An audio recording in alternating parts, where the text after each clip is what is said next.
এই রমজান মাসে যারা রাসূলুল্লাহ সাল্লাল্লাহু আলাইহি সাল্লামকে স্বপ্নে দেখতে চান তারা এই দোয়াটি প্রতিদিন রাতে 10 বার পরে ঘুমিয়ে যাবেন। আল্লাহ রাব্বুল আলামিন এই রমজানে নবীজিকে স্বপ্নে যোগে দেখায় দিবেন। সুবহানাল্লাহ।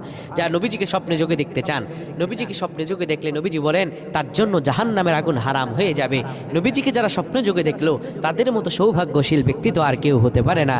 আপনি যখন ঘুমিয়ে যাবেন, বিছানার মধ্যে আপনি শুয়ে যাবেন, কিন্তু খবরদার অপবিত্র বিছানায় শোয়া যাবে না। বিছানাটা পবিত্র হওয়া লাগবে, নিজে পবিত্র হয়ে যাওয়া লাগবে। এরপর আপনি যখন শুয়ে যাবেন, শোয়ার পরে আপনি সুন্দর করে এই দোয়াটি, এই নবীজির উপর দুরূদটি আপনি 10 বার পড়বেন। দুরূদটি হলো আল্লাহুম্মা সাল্লি ওয়া সাল্লিম আলা নাবিয়্যিল উম্মি ওয়া আলা আলিহি ওয়া আসহাবিহি। এই দোয়াটি আপনি 10 বার পরে ঘুমিয়ে যাবেন। আবারও বলছি, আল্লাহুম্মা সাল্লি ওয়া সাল্লিম আলা নাবিয়্যিল উম্মি ওয়া আলা আলিহি ওয়া আসহাবিহি। এই রমজানে আপনি 10 বার পরে আপনি প্রতিদিন ঘুমিয়ে যান।